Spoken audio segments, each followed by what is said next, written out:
क्या आप भी उन्हीं लोगों में से हैं जो हमेशा नींद के लिए स्लीप, खुशबू के लिए स्मेल और तैरने के लिए तैरना, इसके लिए स्विम वर्ड का यूज करते हैं? तो बिल्कुल गलत करते हैं, क्योंकि हर बार तैरने की इंग्लिश स्विम नहीं होती है या नींद की इंग्लिश स्लीप नहीं होती। तो फिर क्या होती है? ये जानने के लिए आपको मेरे साथ वीडियो के एंड तक बने रहना पड़ेगा। हेलो फ्रेंड्स, मैं हूं तरुणा और मैं लाती हूं आपके लिए इंग्लिश लैंग्वेज से जुड़े हुए कुछ इंटरेस्टिंग वीडियोस।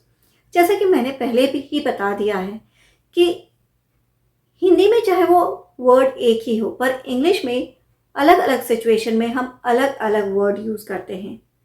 जैसे जब आप रात में सोते हैं, रात में आपको नींद आती है 6 to 7 आवर्स या 7 to 8 आवर्स की, जब आप नींद लेते हैं तो उसे कहा जाता है स्लीप। पर जब आप दोपहर में सोते हैं, जैसे अभी गर्मी का टाइम है, बहुत लंबा दिन हो जाता है, घर में अगर कुछ काम नहीं है तो हम थोड़ी देर सो जाते हैं, तो दोपहर की नींद जो होती है वो हम 6 to 7 आवर्स नहीं लेते, थोड़ी देर के लिए लेते हैं, मे बी 1 आवर। तो दोपहर की नींद को कहा जाता है सिएस्टा। उसे आप स्लीप नहीं कहेंगे, उसे कहेंगे सिएस्टा।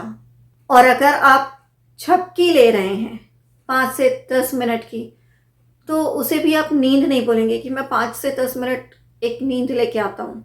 नहीं, हिंदी में उसके लिए जो वर्ड है वो है झपकी, और इंग्लिश में नैप, NAP, नैप।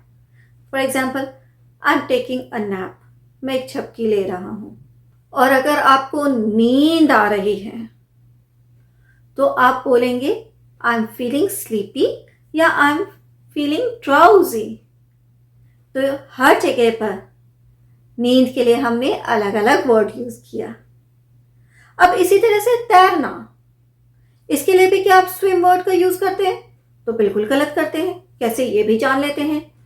जैसे अगर मैं पानी में तैर रही हूं, सो तैरना स्विमिंग। अब जैसे मैं पानी में तैर रही हूं तो एफर्ट लगा रही हूं पानी के ऊपर रहने के लिए, तैरने के लिए, तो इस कंडीशन में तैरने की इंग्लिश होगी स्विम।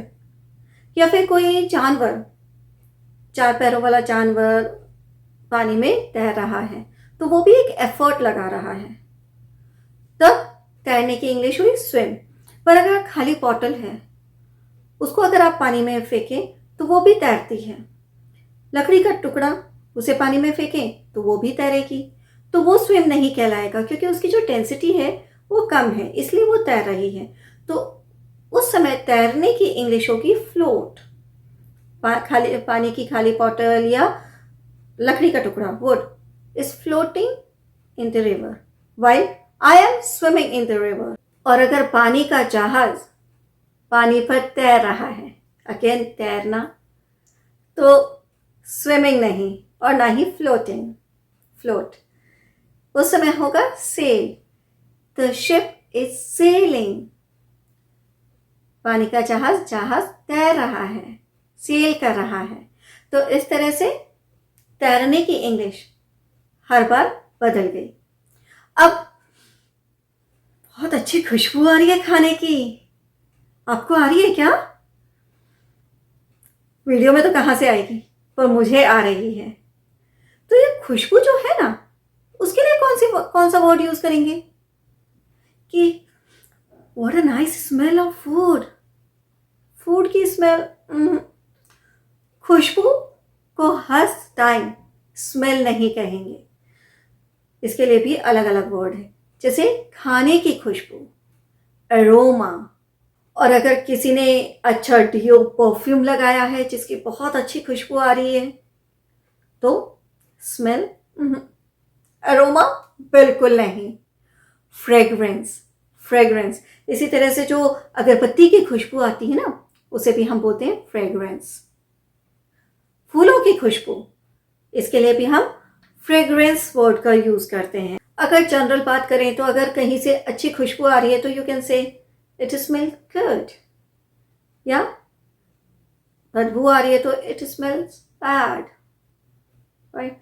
और अगर कहीं से बहुत सी बुरी बदबू आ रही है जैसे कभी कभी normal day to day life की लैंग्वेज में हम बोलते हैं बास आना, तो उसे बोलते हैं फाउल स्मेल, फाउल स्मेल।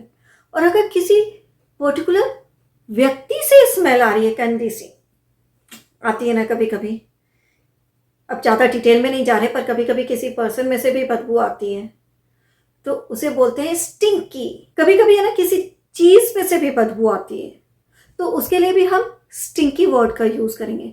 और एक चीज़ आपने नोट की होगी, हर व्यक्ति के शरीर की जो स्मेल होती है ना, वो अलग अलग होती है। तो शरीर की गंध को हम इंग्लिश में बोलते हैं body order, body order.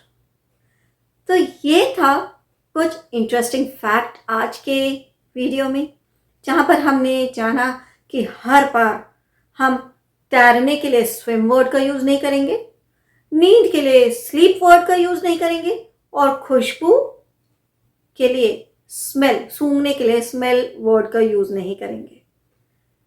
I am sure आज का वीडियो आपको अच्छा लगा होगा और आपने कुछ नया ज़रूर सीखा होगा। अगर आपको आज का वीडियो अच्छा लगा तो इसे लाइक करें और शेयर भी ज़रूर करें। साथ में अगर आपने हमारे चैनल को अभी तक सब्सक्राइब नहीं किया है तो अभी कीजिए। बेल आइकन को प्रेस करना मत भूलिएगा, क्योंकि तभी आपको हमारे अपकमिंग वीडियोस के नोटिफिकेशन इमीडिएटली मिलेंगे। मैं नेक्स्ट वीडियो में ऐसे ही कुछ और इंटरेस्टिंग टॉपिक के साथ आऊँगी, वर्ड्स के साथ आऊँगी। Till then have a nice day, bye bye.